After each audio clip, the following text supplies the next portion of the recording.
அனைவருக்கும் வணக்கம் மக்களே. நான் கார்த்திகேயன்.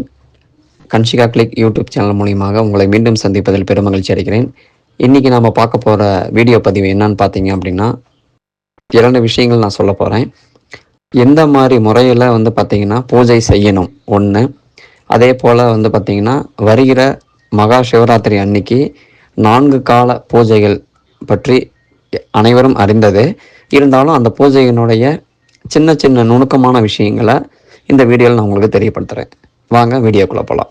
முதல்ல நம்ம பார்க்குறது பார்த்திங்கன்னா பூஜை செய்யும் முறை.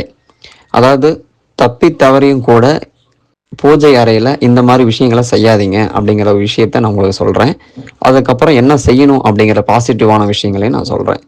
பூஜை அறையில் பார்த்திங்கன்னா நம்ம செய்ய வேண்டியதும் செய்யக்கூடாததும். பூஜை அறையில் வீட்டில் பூஜை செய்யும் போது சிலருக்கு பல குழப்பங்கள் ஏற்படுவதுண்டு.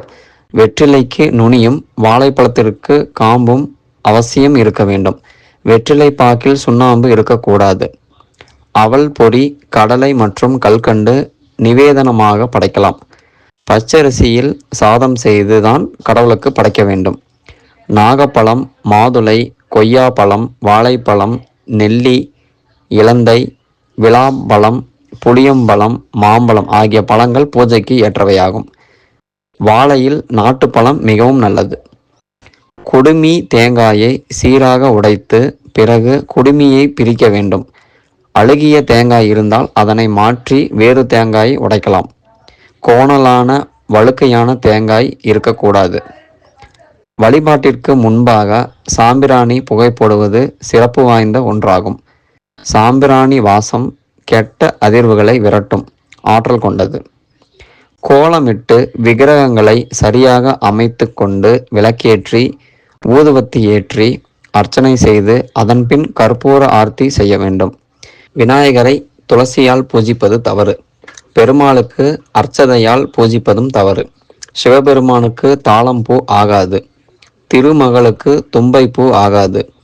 பவளமல்லி சரஸ்வதிக்கும் அம்பிகைக்கு அருகம்புல் பூஜைக்கு உகந்தது அல்ல. வில்வம், கொன்றை, தும்பை, வெள்ளெருக்கு, ஊமத்தை சிவனுக்கு உரியது. காளியம்மன், துர்க்கை, முருகனுக்கு அரளிப்பூக்கள் உகந்தவை. அருகம்புல், மல்லி, சாமந்தி, நீலப்பூ, ரோஜா, பன்னீர் ரோஜா, சங்குப்பூ, தாமரை, மறிக்கொழுந்து, சம்பங்கி, துளசி, விரிச்சிப்பூ ஆகியவை பூஜைக்கான மலர்கள் என்று ஆன்றோர்கள் கூறப்படுகிறார்கள். சாமந்தி போன்ற மனமில்லாத மலர்கள் பூஜைக்கு ஒதுக்கி வைக்க வேண்டும் என்று ஒரு சிலர் கூறுகிறார்கள். ஆனால் அலங்காரத்திற்கு பயன்படுத்தலாம். அர்ச்சிக்கும் போது முழு மலரால் மட்டுமே அர்ச்சனை செய்ய வேண்டும். பூவின் இதழ்களை கொண்டு அர்ச்சனை செய்வது மிகவும் தவறாகும். காய்ந்து போன மற்றும் அழுகி போன, வாடி போன, பூச்சி கடித்த பூக்களை பயன்படுத்துவது தெய்வ குற்றமாகும். இவையே பூஜை அறையில் நாம் கடைபிடிக்க வேண்டிய முக்கியமான விஷயமாகும். அடுத்து நாம் பார்க்குறது பார்த்திங்கன்னா சிவபெருமானுக்கு உகந்த மகா சிவராத்திரி நன்னாளில் 4 கால பூஜைக்கு உண்டான முறைகள். இந்த 4 கால பூஜைகள் என்னென்ன, எவ்வாறு இந்த பூஜையை பயன்படுத்தணும் அப்படிங்கிற விஷயத்தை நான் உங்களுக்கு சொல்கிறேன். மகா சிவராத்திரி நன்னாளில் 4 கால பூஜை. முதல் கால பூஜை.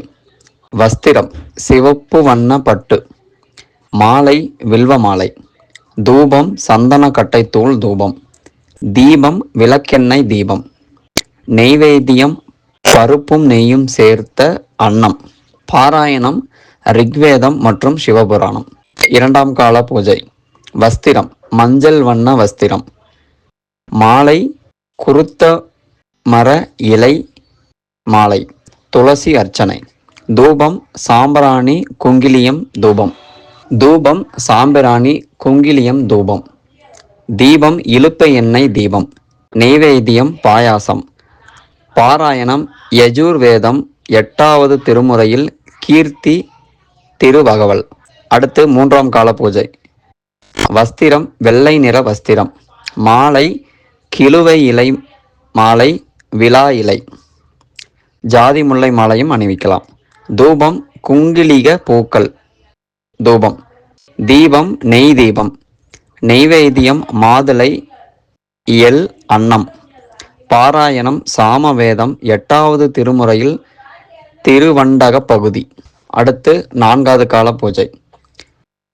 4வது கால பூஜையில் வஸ்திரம் பச்சை அல்லது நீல வண்ண வஸ்திரம், மாலை கருநொச்சி வெள்ளை நிந்தியா வெட்டை மாலை, தூபம் கற்பூரம் லவங்கப்பட்டை பொடி தூபம், தீபம் நல்லெண்ணெய் நெய்வேத்தியம், நல்லெண்ணெய் தீபம், நெய்வேத்தியம் பழங்கள் சர்க்கரை பொங்கல், பாராயணம் அதர்வண வேதம் 8வது திருமுறையில் போற்றி திருவகவல்.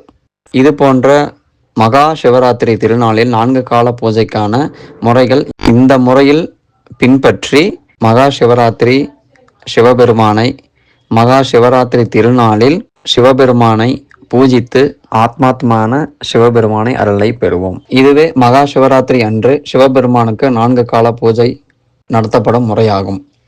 மகா சிவராத்திரி அன்னைக்கு இன்னொரு ஸ்பெஷலும் ஒன்று இருக்குங்க. திருவெண்காட்டு ஈசனை பாடுவோம்.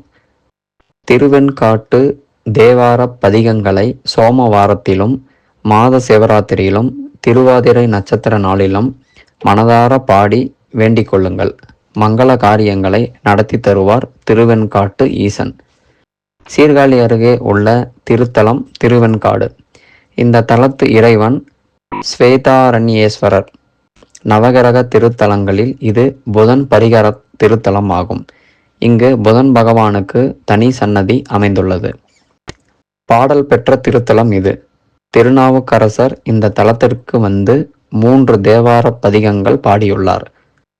முக்குள நீராடி வழிபடுபவர் பிள்ளை பேறு அடைபவர் என்று, நினைத்த காரியங்கள் ஈடேற பெறுபவர் என்றும், அவர்களை தீவினைகள் தாக்காது என்றும், வணங்குவோரின் நோய்கள் நீங்க செய்யும் என்றும், தலைவன் என்றும் இந்த தலத்திற்கு பெருமைகளை சொல்லியிருக்கிறார் திருஞான சம்பந்தர்.